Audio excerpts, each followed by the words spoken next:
Assalamualaikum warahmatullahi wabarakatuh. Alhamdulillahirabbil alamin wa bihi nasta'in ala umuri dunya waddin wa ala alihi washabihi ajmain. Rabbis shrah li sadri wa yassir li amri wa hlul 'uqdatam min lisani yafqahu qawli ya fattahu ya alim amma ba'du.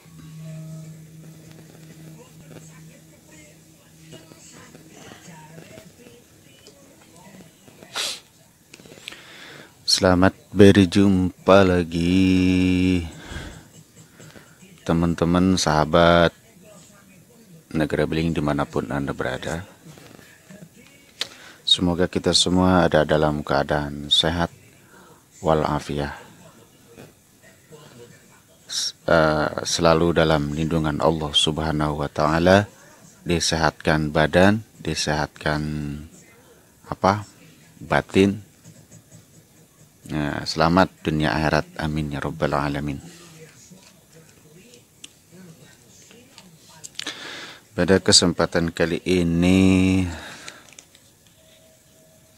saya seperti biasa membuat konten monolog,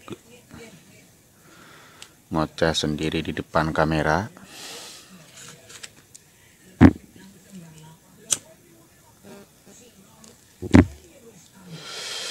Yang mudah-mudahan ada manfaatnya, khususnya buat diri saya pribadi, umumnya buat para teman-teman, sahabat, pemirsa Negara Beling dimanapun Anda berada.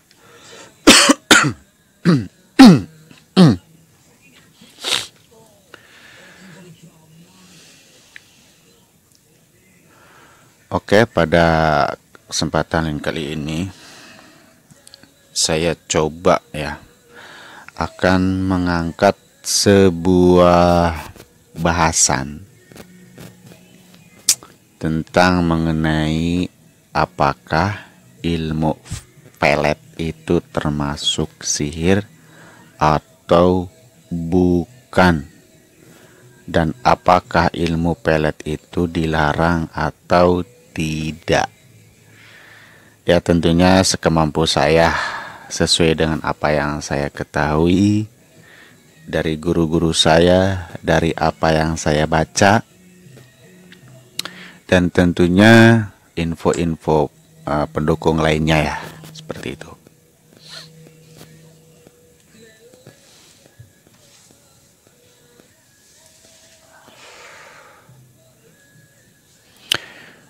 Oke, sahabat Negara Beling, tentunya sebelum kita membahas apa itu pelet, apa itu mahabbah, karena di judul atau di thumbnailnya itu pelet itu termasuk sihir atau bukan, maka tentunya sebelum membahas pelet kita bahas dulu apa itu sihir, ya. Sebenarnya pembahasan ini menurut saya ini berat, ya. Sebenarnya sulit, berat, dan rumit, dan ini akan memakan waktu yang lama kalau memang serius membahasnya. Cuman saya di sini mau sekilas lah, selayang pandang, sekelumit, ya gitu, nggak terlalu luas. Kalau luas detail memakan waktu yang lama, harus menyediakan referensi yang banyak tentunya. Apalagi kalau sampai membahas cabang-cabangnya sihir, membahas orangnya, termasuk kategori penyihir atau bukan, itu akan memakan waktu lama dan menguras tenaga, pikiran, dan lain sebagainya. Nah, sebelum kita membahas apa itu pelet, apakah pelet itu ada yang diperbolehkan, ada yang tidak, tentu kita bahas dulu apa itu sihir, ya. Sihir kalau menurut bahasa, menurut lugot, menurut lugoh, menurut lugawi, menurut linguistik bahasa, itu adalah perkara yang samar, ya, perkara yang samar, yang tidak jelas, ataupun perkara yang lembut ya. Ma khafiya wala tufasababuhu ya, perkara yang samar dan lembut penyebabnya. Itu secara bahasa.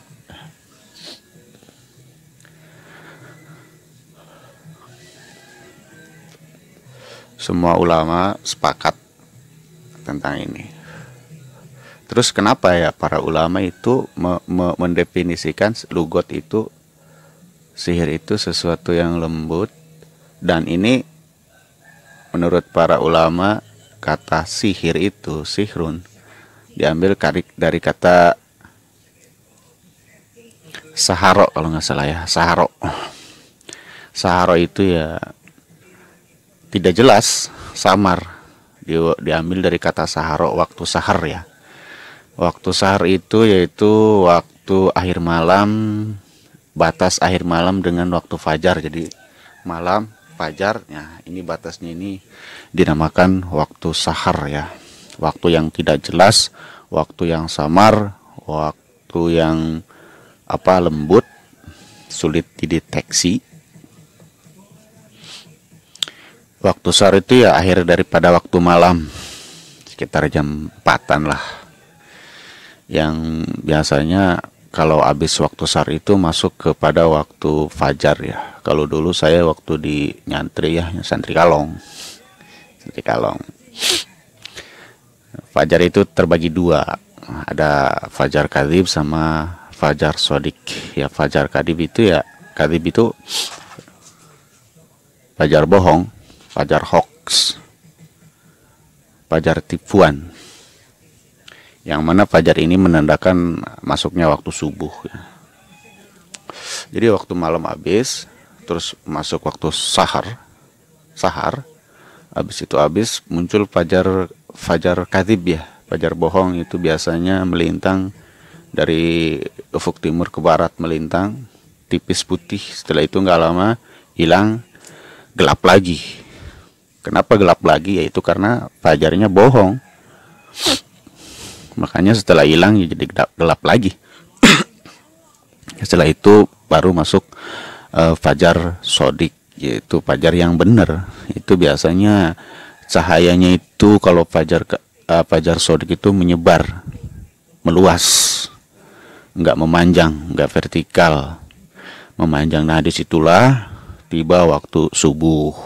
Menurut sebagian ulama, kalau fajar sodik sudah muncul, itu sudah masuk waktu subuh. Ada lagi yang berpendapat bahwa fajar sodik muncul itu kan putih cahayanya, ada warna merah masuk sedikit membaur, nah itu waktu subuh ya. Cuman itu karena waktunya singkat ya,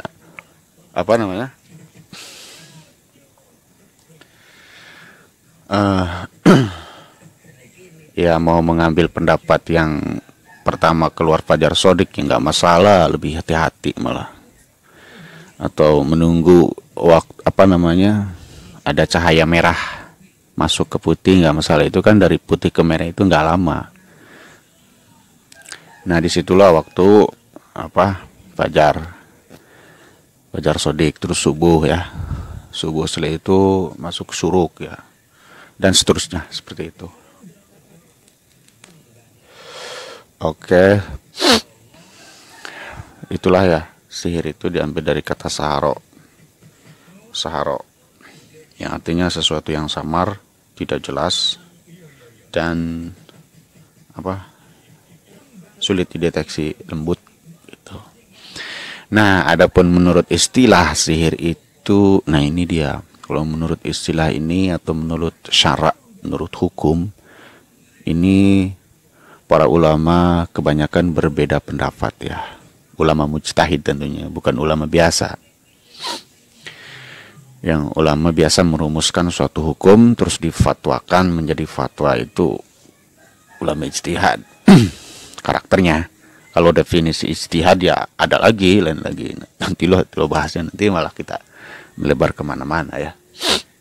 Pokoknya ulama Mujtahid itu ulama yang biasa merumuskan suatu hukum dan dijadikan rujukan oleh ulama lain, terus dia menfatwakan, terus dipakai oleh sebagian para ulama, diamalkan gitu. Itulah singkatnya. Kalau definisi ya panjang nanti bahasnya. Syarat-syaratnya seorang mujtahid, syarat ijtihad dan lain sebagainya. Nah, kalau menurut istilah ini banyak sekali pendapat ya, ulama-ulama ijtihad, baik Imam Syafi'i, Imam Hambali, Imam Maliki, dan imam-imam yang lainnya. Tidak hanya terbatas kepada imam 4 madhab ya. Kalau di kita kan umumnya 4 madhab, ya kan, ala madhahibil arba'ah.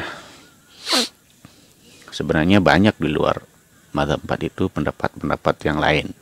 Cuman kalau di kita ya rujukannya itu, batasannya, umumnya.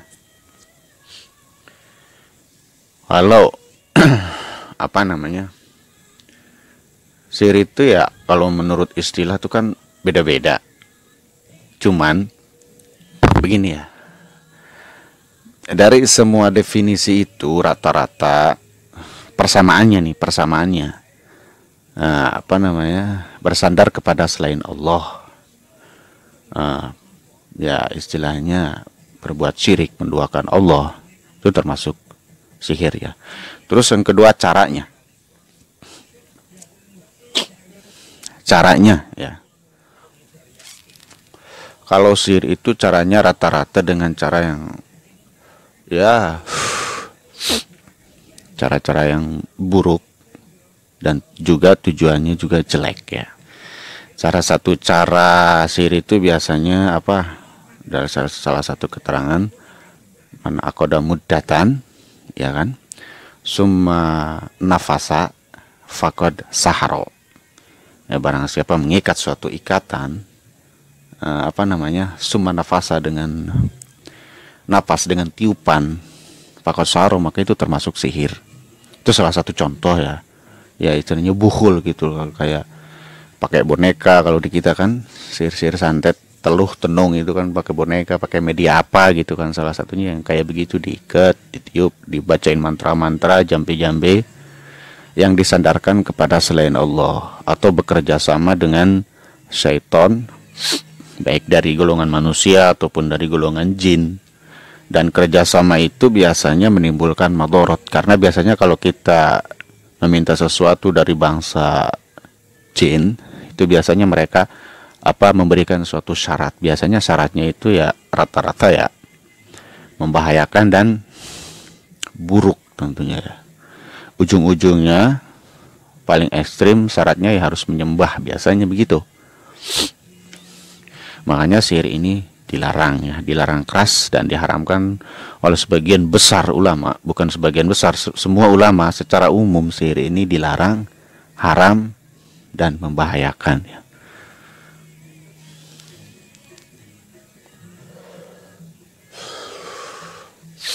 Nah, jadi terus apa namanya, apakah mempelajari sihir itu dilarang juga? Sekarang kan mempraktekkan sihir itu bersandar kepada selain Allah, bekerja sama dengan jin setan dalam hal keburukan dengan tujuan yang buruk, itu dilarang. Sekarang kalau mempelajarinya saja, apakah boleh? Nah, di sini ada tafsil ya. Ada tafsil pendapat macam-macam lagi. Ada yang membolehkan dan ada yang tetap mengharamkan. Kalau ada yang membolehkan seperti Abu Hayyan di kitabnya apa itu, Al-Bahrul Muhit, itu kalau memang mengagungkan selain Allah kepada binatang, jin dan lain sebagainya, tentu itu haram tujuannya. Kalau emang untuk itu, apalagi tujuannya untuk mempraktekkan sihir tersebut, ya tentu dilarang, haram, bahkan termasuk kepada kekufuran. Nah, terus kalau seumpamanya kita mempelajari sihir cuman untuk apa namanya, bukan untuk mengagungkan, jadi kita cuman untuk pengobatan atau untuk supaya kita tahu penyebab sihir itu apa, agar kita mendapatkan suatu formula untuk mengalahkan sihir itu. Nah, di sini ada pendapat lagi yang membolehkan mempelajari sihir jadi untuk mencegah jangan sampai sihir itu terjadi, atau untuk meminimalisir, melawan. Seperti Abu Abdillah Ar-Razi itu membolehkan.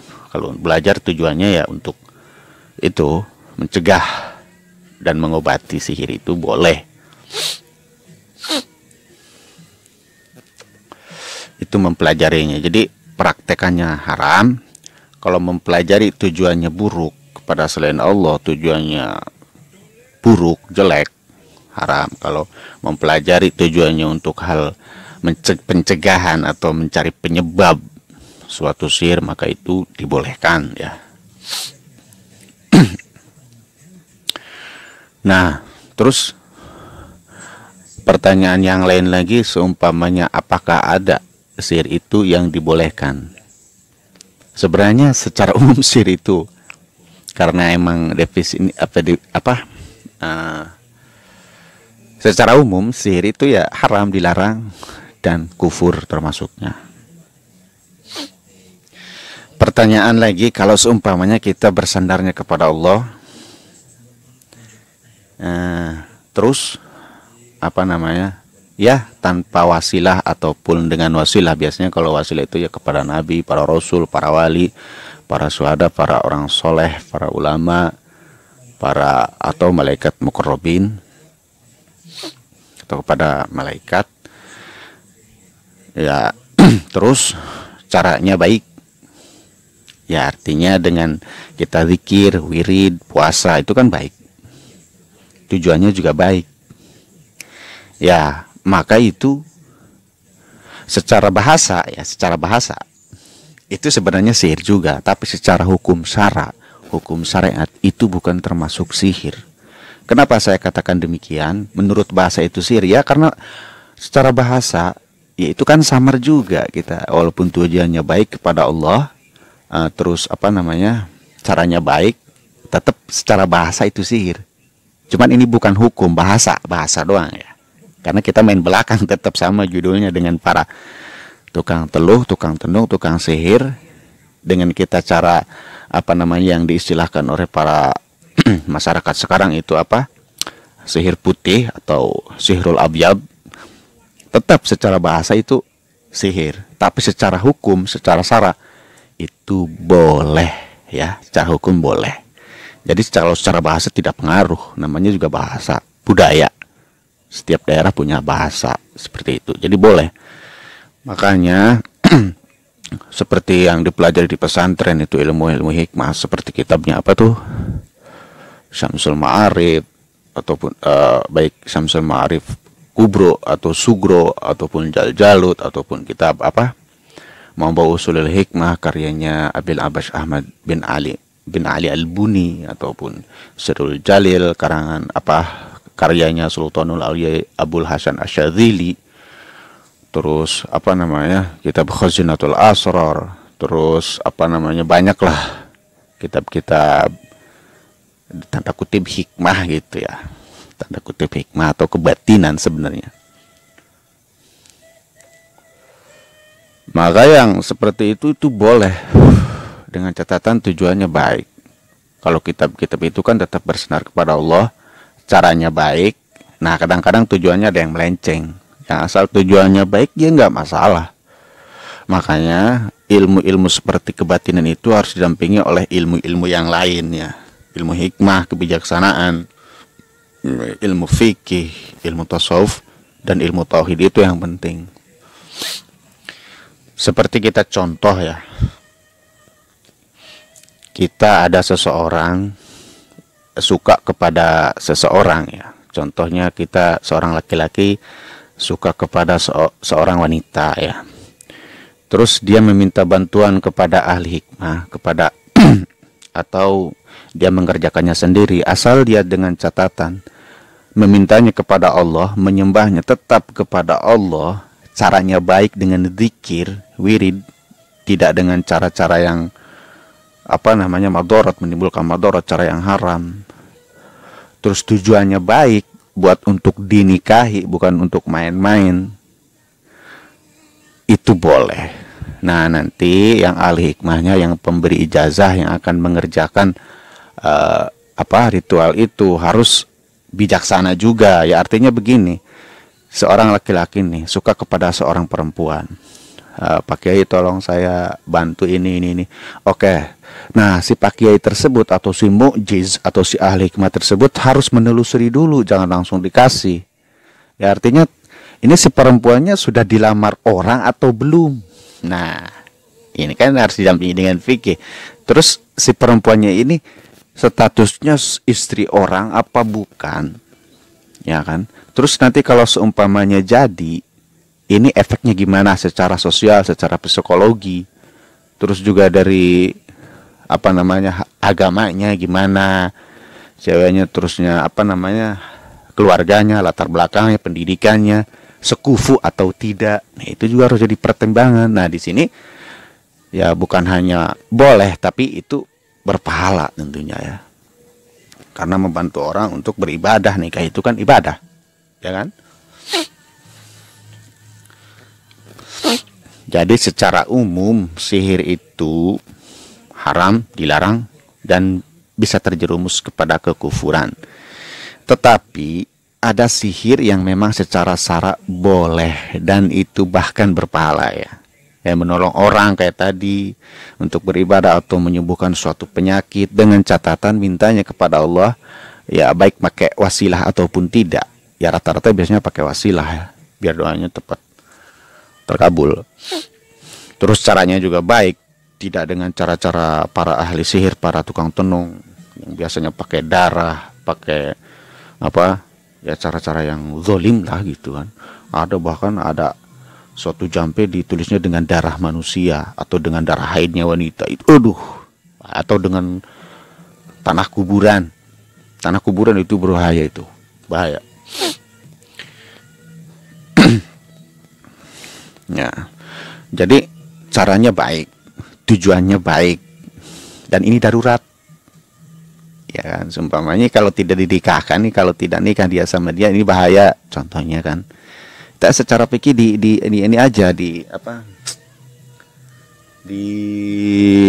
digali dampak baik dan buruknya gitu. Terus kalau seumpamanya cuma buat main-main, si mujiz harus bijaksana gitu kan. Nanti kalau cuma main-main atau cuma dendam, mempermainkan, membalas sakit hati, ya jangan diturutin.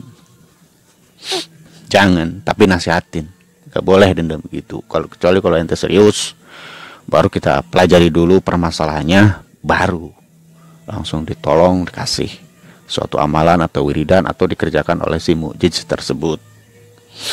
Gitu. Jadi ilmu-ilmu kebatinan hikmah yang dipelajari di pesantren dengan kitab-kitab kuning kayak Mabul Husul Hikmah, Surul Jalil, Khazinatul Asrar, Syamsul Ma'arif, Al-Aufaq, terus apalagi Mujarobat dan lain sebagainya. Itu boleh dengan catatan tujuannya baik. Baik gitu. Dan bernilai ibadah. Jadi kalau ada yang bilang tuh ilmu-ilmu yang begitu syirik, bid'ah, itu karena mereka hanya letterlek ya, memahami suatu hadis atau ayat Al-Quran itu letterlek gitu kan.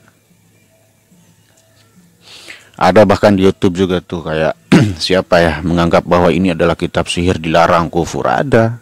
Saya sebutkan saja contohnya seperti Ustadz Faizar. Itu saya sedang ikuti, saya sedang pelajari dia. Bahkan saya sering komen-komen juga di kitabnya dia. Pernah dia membahas salah satu kitab, yaitu kitab Syamsul Ma'arif Kubro. Ya dengan terang-terangan mengatakan bahwa kitab ini ya pokoknya jelek lah. Dan secara detail kata-katanya saya lupa. Cuman konotasinya jelek seperti itu. Jadi kalau pelet ataupun selain pelet ya, pelet itu kan jadi gini, pelet itu kan bahasa Indonesia, kalau biasanya kalau bahasa Arabnya itu dinamakan mahabbah. Jadi nah sebenarnya pelet ini cenderungnya ke arah khusus pada seseorang supaya menyayangi seseorang yang bermaksud memelet dia gitu.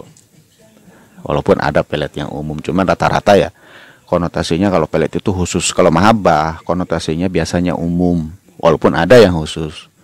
Umum, jadi tujuannya pelet atau mahabbah itu bermaksud menjadikan seseorang itu sayang sama kita ya. Sayang, bukan nafsu. Kalau nafsu nggak pakai itu juga.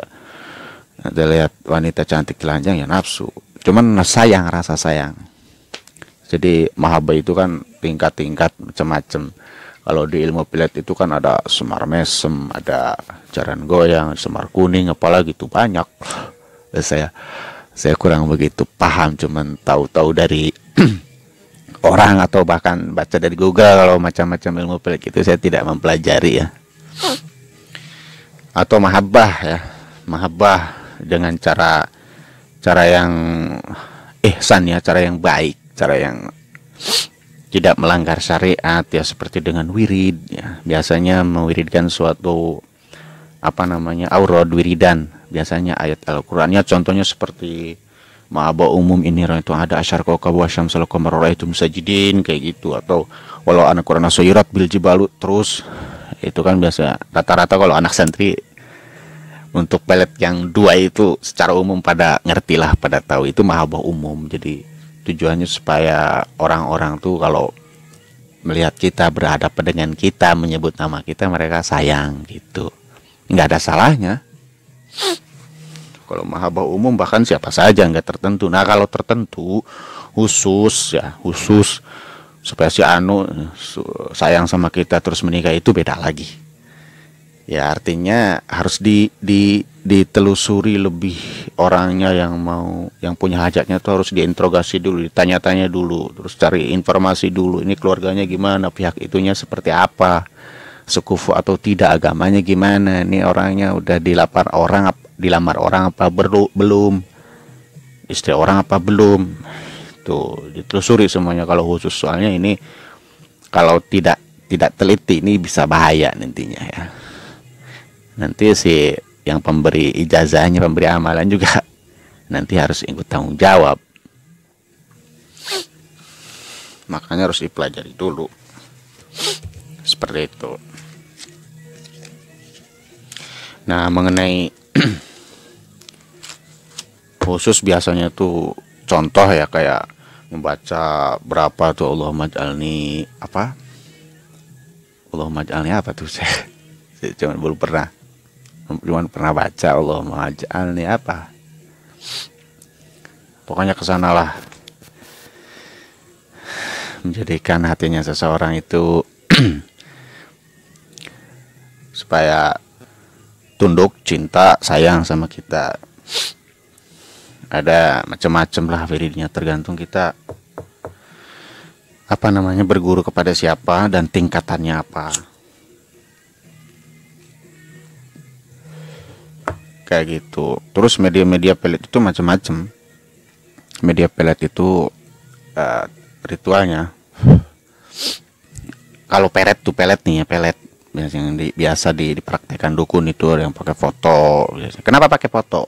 Nih, kalau teman-teman pengen tahu kenapa si dukun itu biasanya mensyaratkan si yang punya hajat itu membawa foto.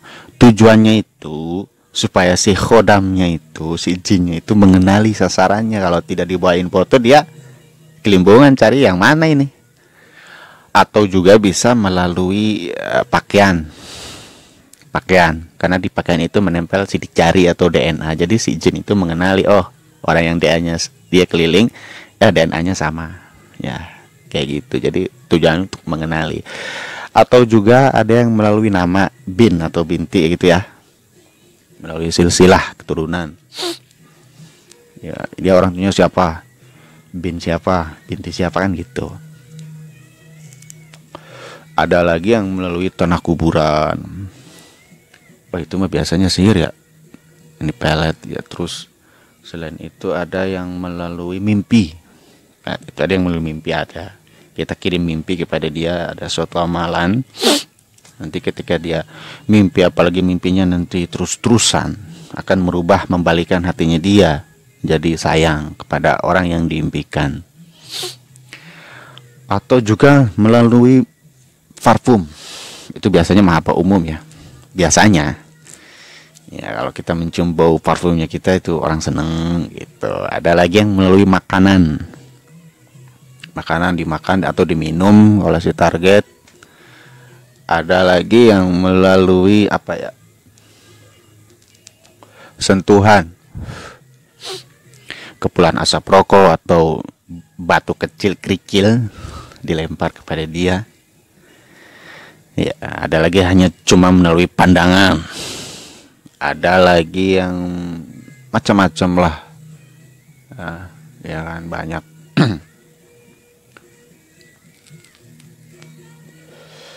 Itu biasanya kalau pelet. Kalau mahabbah, kalau istilahnya mahabbah atau pelet versi syariah, itu biasanya dengan wirid, zikir, puasa, terus apa lagi?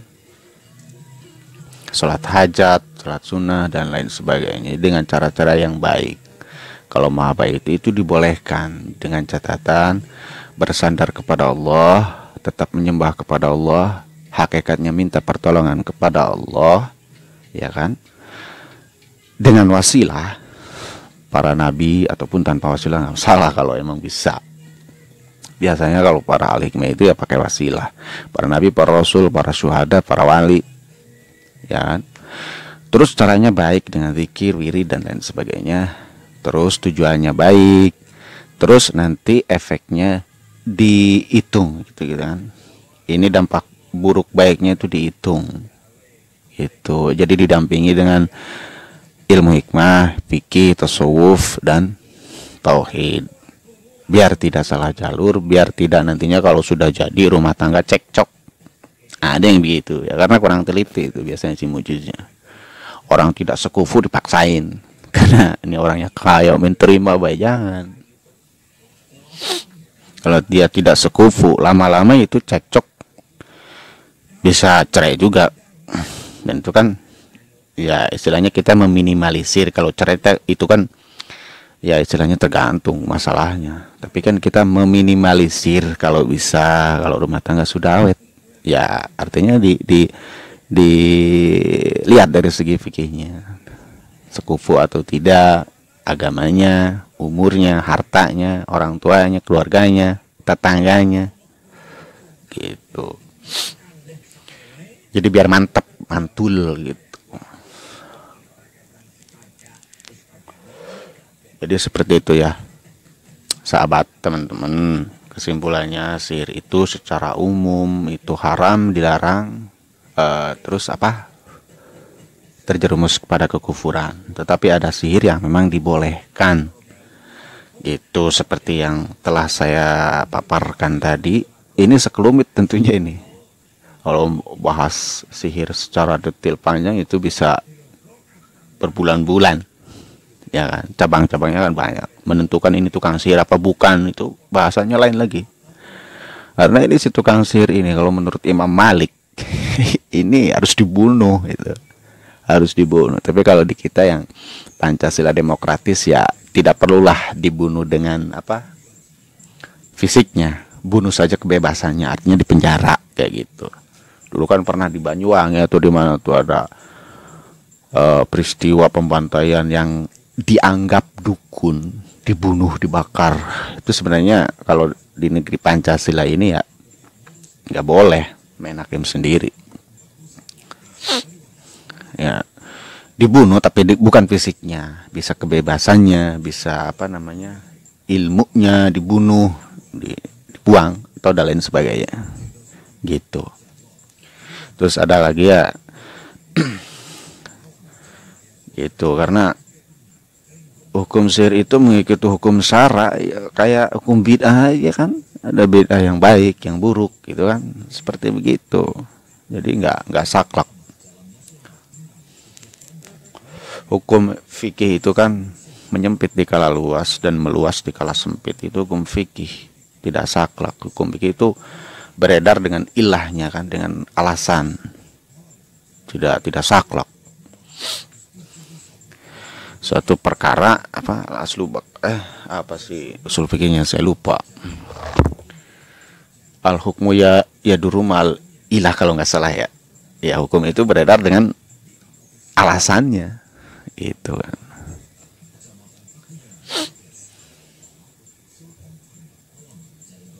Oke teman-teman ya, segitu aja, semoga bermanfaat khususnya buat pribadi saya, umumnya buat para teman-teman. Kalaupun ada yang keliru, ada yang salah, ya itu datangnya dari diri saya pribadi gitu kan, dan mohon dimaklum, mohon dimaafkan, dan silakan dibetulkan kalau betul, ya itu datangnya dari Allah Subhanahu wa taala ya. Karena saya di sini kapasitasnya bukan seorang ulama, bukan seorang kiai, bukan seorang praktisi supranatural, bukan. Saya bukan dukun, bukan ahli hikmah. Cuman saya menyampaikan apa yang saya ketahui ketika dipelajari di pondok, ketika apa yang saya baca, apa yang saya dengar dari guru, kan gitu. Sampaikan, mudah-mudahan dapat pahala gitu. Oke, wassalamualaikum warahmatullahi wabarakatuh.